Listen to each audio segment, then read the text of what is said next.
और चलिए बड़ी खबर के साथ जोहार झारखंड की शुरुआत करेंगे। कैबिनेट की बैठक से जुड़ी ये खबर, झारखंड कैबिनेट की बैठक में 27 एजेंडे पर मुहर लगी है। रांची में पॉलिटेक्निक कॉलेज का जीर्णोद्धार होगा, ये बड़ा फैसला हुआ। देखिए, महिला बाल विकास सुरक्षा के लिए वन स्टॉप को मंजूरी भी मिल चुकी है। रांची सहित 5 जिले में एनडीपीएस थाना का गठन होगा। नेतरहाट की तर्ज पर 4 जिलों में स्कूल भी बनेगा। चाईबासा, दुमका, हजारीबाग, बोकारो में स्कूल की स्थापना होगी। सहायक पुलिस कर्मियों का सेवा अवधि विस्तार भी मंजूर कर लिया गया है। ये तमाम बड़े फैसले कैबिनेट में हुए और कुल मिलाकर 27 एजेंडे पर मुहर लगी है। बैठक में कुल 27 प्रस्तावों पर चर्चा हुई। शिक्षा एवं साक्षरता विभाग से कस्तूरबा गांधी बालिका विद्यालय एवं झारखंड बालिका आवासीय विद्यालय के कर्मियों के मानदेय में 4% की वार्षिक वृद्धि की स्वीकृति। प्रस्ताव संख्या 25 गृह कारा एवं आपदा प्रबंधन विभाग से सहायक पुलिस कर्मियों के सेवा अवधि विस्तार के संबंध में। और वहीं झारखंड में लाल आतंक पर सुरक्षा बलों ने करारा प्रहार किया। गुमला में जेजेएमपी के 3 नक्सलियों को ढेर कर दिया गया। इसी के साथ जेजेएमपी नक्सली संगठन के लगभग खात्मे का भी दावा किया जा रहा है। पूरी खबर रिपोर्ट के जरिए देखिए। लाल आतंक पर करारा वार, जेजेएमपी के 3 नक्सली ढेर, जेजेएमपी सुप्रीमो ने भागकर बचाई जान। अब गिने चुने हैं नक्सलियों के दिन। ये वो तस्वीर है जिससे झारखंड में एक तरफ जहां लाल आतंक के खात्मे की ओर बढ़े सुरक्षा बलों के बड़े कदम को दिखाया है, तो दूसरी तरफ नक्सलियों के आतंक से त्रस्त झारखंड की जनता को बड़ा सुकून भी दिया है। तस्वीर है गुमला में बिशुनपुर प्रखंड के केचकी जंगल की, जहां झारखंड जगुआर और गुमला पुलिस के साथ सुरक्षा बलों के जवानों को बड़ी सफलता मिली। इस मुठभेड़ में नक्सली संगठन झारखंड जन मुक्ति परिषद यानी जेजेएमपी के 3 कुख्यात नक्सली ढेर कर दिए गए। इनमें 2 उग्रवादी पर 5-5 लाख का इनाम था। इनके पास से कई घातक हथियार के साथ दूसरे आपत्तिजनक सामान भी बरामद किए गए। मुठभेड़ से उत्साहित एसपी ने नक्सलियों से हथियार छोड़कर मुख्य धारा में लौटने की अपील भी की। सटीक सूचना मिली थी, उसके आधार पे एक अभियान प्लान किया गया, जिसमें गुमला जिला बल के साथ साथ झारखंड जगुआर की टीम्स भी है। और उसके बाद एक्सचेंज ऑफ फायर हुआ है, जिसमें 3 नक्सली मारे गए। आपके माध्यम से मैं ये अपील ज़रूर करूँगा कि जो भी नक्सली अभी गतिविधियों में इन्वॉल्व हैं वो सरेंडर करें। बड़ी अच्छी सरेंडर पॉलिसी है झारखंड राज्य की, उसका फायदा उठाएं। बिशुनपुर प्रखंड के केचकी जंगल में जेजेएमपी के उग्रवादी के बैठने की जानकारी मिली थी। उनका मकसद बड़ी घटना को अंजाम देना था, लेकिन सुरक्षा बलों ने जब दबिश दी तो 3 उग्रवादी ढेर हो गए। जेजेएमपी सुप्रीमो ब्रजेश यादव मौके से भाग निकला, जिसकी तलाश में सर्च ऑपरेशन चलाया जा रहा है। आईजी ऑपरेशन ने इसी के साथ जेजेएमपी के लगभग खात्मे का भी दावा किया है। इसके चलते अभी कम्प्लीटली जेजेएमपी का पूरा दस्ता वाइप आउट हो गया है। 1-2 बचा हुआ होगा तो उनके खिलाफ भी कार्रवाई अभी करेंगे। अंतिम जो कार्रवाई है वो कर रही है। हालांकि अभी भी कुछ जो नक्सली बचे हुए हैं उनको भी पुलिस लगातार अपील कर रही है कि आप सरेंडर करें। सरकार की जो बेहतर सरेंडर नीति है उसका लाभ आप ले, और जो अन्य जो उग्रवादी जो सरेंडर करके सामान्य जीवन जी रहे हैं उनकी तरह आप भी अपना जिंदगी व्यतीत करें, नहीं तो जंगल में घूमने से आप भी इनकी तरह मारे जाएंगे। तो कहीं ना कहीं देख सकते हैं पुलिस जो है नक्सलियों को बैकफुट पर ढकेल दी है, और उसी का आज नतीजा है कि आज भी आपको गुमला के घाघरा और बिशनपुर के जंगल में 3 नक्सलियों को पुलिस ने मार गिराया है। रुपेश कुमार भगत, न्यूज़ 18 गुमला। और वहीं रांची के कटहल मोड़ इलाके में जिस जंगली जानवर की वजह से दहशत का माहौल बना था, अब वन विभाग की ओर से आए बयान के बाद ये डर दूर हो चुका है। सीसीटीवी में दिखा जानवर बाघ नहीं था, बल्कि एक जंगली बिल्ली थी। हालांकि वन विभाग अभी भी अलर्ट मोड पर दिख रहा है। ये पूरी खबर रिपोर्ट के जरिए देखिए। सीसीटीवी में कैद वो तस्वीर जिसने रांची के कटहल मोड़ इलाके में मचाई थी सनसनी। बाघ की आशंका से दहशत में थे लोग, लेकिन वन विभाग की टीम ने जब जांच की तो सारी आशंका दूर हो गई। वन विभाग की जांच में घर के कैंपस में घूम रहा जानवर जंगली बिल्ली निकली। इसकी पुष्टि की है खुद वन विभाग के डीएफओ ने। रांची डीएफओ ने लोगों से दहशत में नहीं आने की अपील की। हालांकि एहतियातन शाम में वन कर्मियों को इलाके में मौजूद रहने के निर्देश जरूर दिए गए हैं। कोई वाइल्ड एनिमल ही है, वाइल्ड है, बट ये टाइगर नहीं है, ये तेंदुआ भी नहीं है, ना ही उसका जुवेनाइल वर्जन है या सब एडल्ट है, वो सब कुछ नहीं है। जो फर कोट है उसका कलर है और माउथ पर जो वाइटिश टिंज है, इससे मुझे 100% भरोसा है कि ये जंगल कैट ही है और कुछ नहीं है। और जंगल कैट क्या होता है, वो भी जैसे हमारे यहाँ डोमेस्टिकेटेड कैट हैं, उसका वाइल्ड वर्जन है जो जंगल में रहता है। संदिग्ध जानवर के घूमने की तस्वीर कटहल मोड़ स्थित चाला टोली में रहने वाली प्रतिमा मिंज के घर में लगी सीसीटीवी कैमरे में कैद हुई थी। प्रतिमा को पहले पालतू कुत्ता होने का संदेह हुआ, लेकिन जब सीसीटीवी फुटेज देखा गया तो किसी बड़े जानवर की तस्वीर नजर आई। उन्होंने तत्काल आस पड़ोस के लोगों को अलर्ट किया, साथ ही वन विभाग को भी इसकी जानकारी दी। को लगा कि ये जंगली जानवर है, थोड़ा बाहर से आया हुआ है, तो हम लोग अगल बगल को हम इन्फॉर्म कर दिए। काहे कि देखिए यहाँ पे सबका घर है, लेकिन बाथरूम थोड़ा अलग अलग एरिया में है, तो हम लोग अगल बगल जिसको जान रहे हैं उनको इन्फॉर्म कर दिए। ये फुटेज भी सबको शेयर कर दिए, तो फुटेज सब तरफ ये ले गया। तो जो सीधे जो वन विभाग ने साफ कहा है कि फिलहाल जो है एहतियात के तौर पर शाम 5 बजे से रात 8 बजे तक जहां जो संबंधित इलाका है, चाला टोली का जो इलाका है, वहां पर वनकर्मी मौजूद रहेंगे। अगर संभव हुआ तो उसे पकड़ने की कोशिश भी की जाएगी, लेकिन डरने की जरूरत नहीं है। वन विभाग का साफ कहना है कि कोई भी चीज ऐसी नहीं है जिसको लेकर आप संदेह करें। कैमरामैन प्रभाकर के साथ संजय कुमार सिन्हा, न्यूज 18 रांची। और अब खबर आपको सतर्क करने वाली। जमशेदपुर में ऑनलाइन शॉपिंग और ऑफर के चक्कर में पिछले 5 दिन में 8 लोग साइबर ठगी का शिकार हो चुके हैं। लिंक पर एक क्लिक करते ही आपके खाते से पैसे गायब हो जाते हैं और ऐसे में लोगों से साइबर ठगों से सतर्क रहने की अपील हो रही है। ये पूरी खबर आपको दिखाते हैं।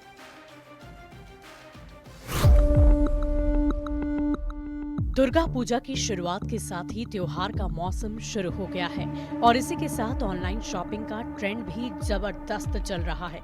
ई कॉमर्स कंपनियां बम्पर छूट का ऑफर दे रही है, ग्राहकों को लुभा रही है, लोग खरीदारी भी जमकर कर रहे हैं। लेकिन जरा ठहरिए, ऑनलाइन शॉपिंग के चक्कर में साइबर ठग भी मुस्तैद दिख रहे हैं। कपड़ा, जूता, मोबाइल, ज्वेलरी की खरीद पर छूट का ऑफर उठाने के लिए लिंक भेजे जा रहे हैं और जरा सी असावधानी से क्लिक हुआ तो खाते से पैसे गायब।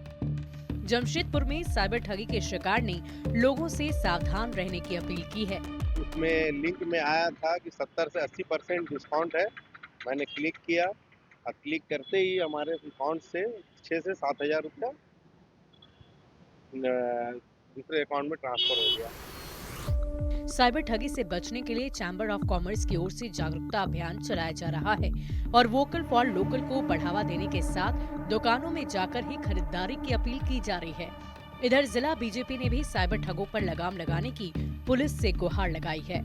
बड़े बड़े ब्रांड्स के मैसेज आते हैं कि आपको 70% डिस्काउंट, 60% डिस्काउंट, और जैसे ही आप लिंक को ओपन करेंगे आप साइबर के ठगी का शिकार हो जाएंगे। लोग पैसे मंगा ले रहे हैं, फ्रॉडिज्म हो जा रहा है, सामान नहीं आ रहा है। इस तरह की तमाम तरह की इसमें विसंगतियां हैं इस ऑनलाइन शॉपिंग में। एस्टैब्लिश दुकानों से, एस्टैब्लिश वेबसाइट से चीज़ों को खरीदें और यदि आपको लगता है कि आपके साथ साइबर फ्रॉड हो रहा है तो बिना रुके 1930 और cybercrime.gov.in पे कंप्लेंट लॉन्च कर दें। जिला प्रशासन ने भी लोगों से अपील की है जागरूक रहने की, और हम भी अपने चैनल के माध्यम से लोगों को अपील करना चाहेंगे कि इस तरह के लिंक या मेल को वो ना क्लिक करें, जिससे उनके लाखों रुपए जो कमाई है वो साइबर अपराधी आसानी से ठगी का शिकार बना ले। न्यूज 18 के लिए जमशेदपुर से आशीष कुमार तिवारी। और वहीं झारखंड में स्वास्थ्य विभाग एक बार फिर से बड़ी संख्या में बहाली करने जा रहा है। देखिए, कल मुख्यमंत्री हेमंत सोरेन 200 डॉक्टर्स को नियुक्ति पत्र सौंपेंगे। इसमें परमानेंट डॉक्टर्स के साथ साथ संविदा आधारित डॉक्टर्स को भी नियुक्ति पत्र दिया जाएगा। इस नियुक्ति पत्र में असिस्टेंट प्रोफेसर की नियुक्ति होगी ताकि मेडिकल कॉलेज में डॉक्टर्स की कमी को दूर किया जा सके। कल रांची के प्रोजेक्ट भवन में कार्यक्रम होगा। स्वास्थ्य मंत्री इरफान अंसारी ने झारखंड में स्वास्थ्य व्यवस्था सुधारने का दावा किया। ये कि जनता तक हम पहुंचे, हमारे डॉक्टर पहुंचे, उनका इलाज करें, गांव तक हमारे डॉक्टर पहुंचे और अच्छा इलाज करें, गुणवत्ता इलाज करें, ताकि लोगों को विश्वास हो कि झारखंड में स्वास्थ्य व्यवस्था भी कोई चीज है। 20 साल तक मैं विश्वास नहीं होगा, मैं देख रहा हूँ ना, जंग लगा दिया था इन लोगों ने। मौका मिला था हमारे विपक्ष के साथियों को, क्या किया आपने? कितने लोगों की जान ले ली इन लोगों ने। जिम्मेवार कौन है? खराब लगता है। स्वास्थ्य व्यवस्था इतना बड़ा विभाग में अगर आप काम नहीं करेंगे, ध्यान नहीं देंगे, तो खामियां मुझे भुगतना पड़ रहा है। देखिए, तो एक तरफ सरकार जहां स्वास्थ्य व्यवस्था को सुधारने में जुटी है, तो दूसरी तरफ साहिबगंज में एक बार फिर से स्वास्थ्य व्यवस्था की पोल खुल चुकी है। स्वास्थ्य सुविधाओं की बदहाली से एक मासूम की जान चली गई। मामला उधवा प्रखंड के बेगमगंज गांव का है, जहां पर 14 साल के बच्चे की समय पर इलाज नहीं मिलने से मौत हो गई।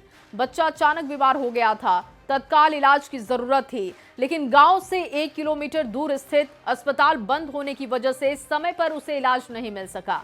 उसकी रास्ते में ही मौत हो गई। गांव वालों ने बताया कि करीब 3.5 करोड़ रुपए की लागत से अस्पताल बना, लेकिन अभी भी वो बंद है। प्राथमिक स्वास्थ्य सुविधा तक भी यहां पर उपलब्ध नहीं। अब लोगों ने प्रशासन से जल्द अस्पताल में स्टाफ की नियुक्ति की मांग उठाई है।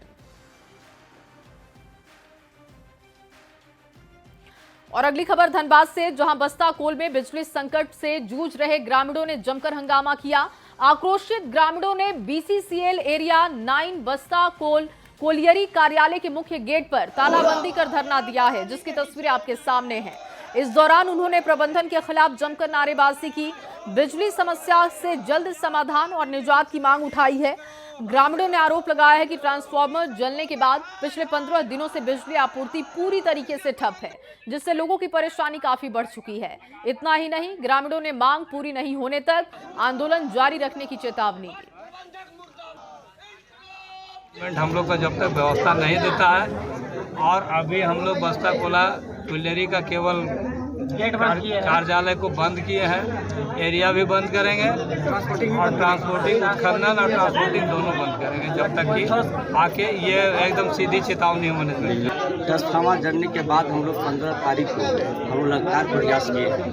ये इंजीनियर की बोले जाते हैं, GM साहब को बोले हैं, उन्होंने पहल नहीं किया। डेट पे डेट देते जा रहे हैं। आज हम लोग बाध्य होकर आज हम लोग ग्रामीण और संयुक्त रूप से आज हम लोग धरना दिए हैं। और अब बात मंत्री की पहल की होगी। देखिए, श्रम मंत्री योगेंद्र प्रसाद महतो की पहल रंग लेकर आई है और आंध्र प्रदेश के विशाखापट्टनम में फंसे झारखंड के 13 मजदूरों की घर वापसी हो चुकी है।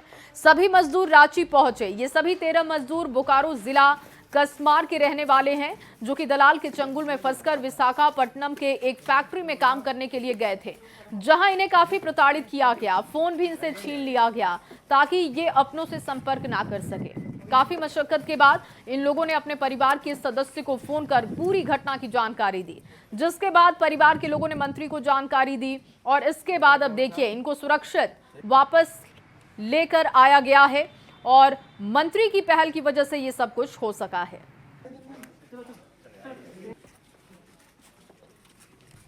डीपी साहब ने बात किया, पत्र भी लिखा कि भाई ये लोग को बंधक बना करके बड़ा जबरदस्ती मजदूरी कराया जा रहा है।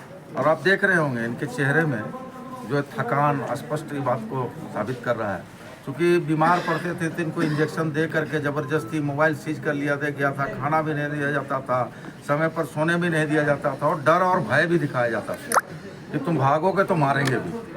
इस तरह के कई इन लोगों के साथ में घृणित कार्य हुआ। शोषण कह सकते हैं कि इसको डर दिखाकर, भय दिखा करके, शोषित करके इनको काम कराया जा रहा था।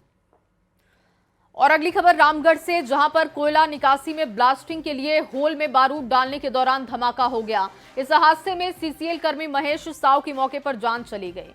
CCL बरका सयाल एरिया के उरी मरी खुली उत्खनन परियोजना के पोटंगा की ये घटना है। ब्लास्ट में दूसरी महिला मजदूर गंभीर रूप से घायल है। उसे गंभीर हालत में रांची के मेदांता अस्पताल रेफर किया गया। कामगारों का आरोप है कि जहां होल में बारूद लगाया जा रहा था, वहां पहले से ही भूमिगत आग लगी थी, जिसकी वजह से ये धमाका हुआ। कोयला कामगारों ने CCL प्रबंधन पर लापरवाही का आरोप लगाते हुए उच्च स्तरीय जांच की मांग उठाई है।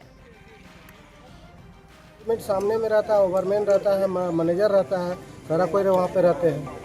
बिना मैनेजर ओवरमैन का थोड़ी माइंस चलता है। पूरी तरह से लापरवाही मानते हैं। पूरा लापरवाही इसमें ये घटना नहीं है, ये दुर्घटना नहीं है, ये सरासर मर्डर है। किसकी जिम्मेदारी होती है यहाँ पे? इसकी जो सरासर मैनेजमेंट पर जाती है, मैनेजमेंट जानबूझ कर के घटना करवाया है।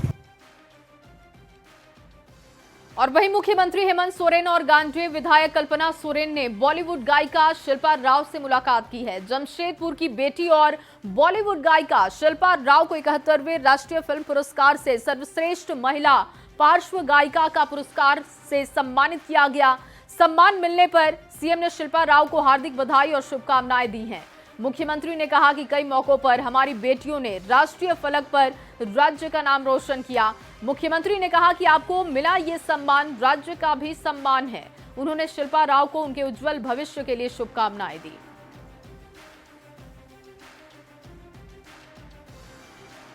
और चलिए इसी खबर के साथ इस बुलेटिन में बस इतना ही। आप बने रहिए न्यूज़ 18 बिहार झारखंड के साथ।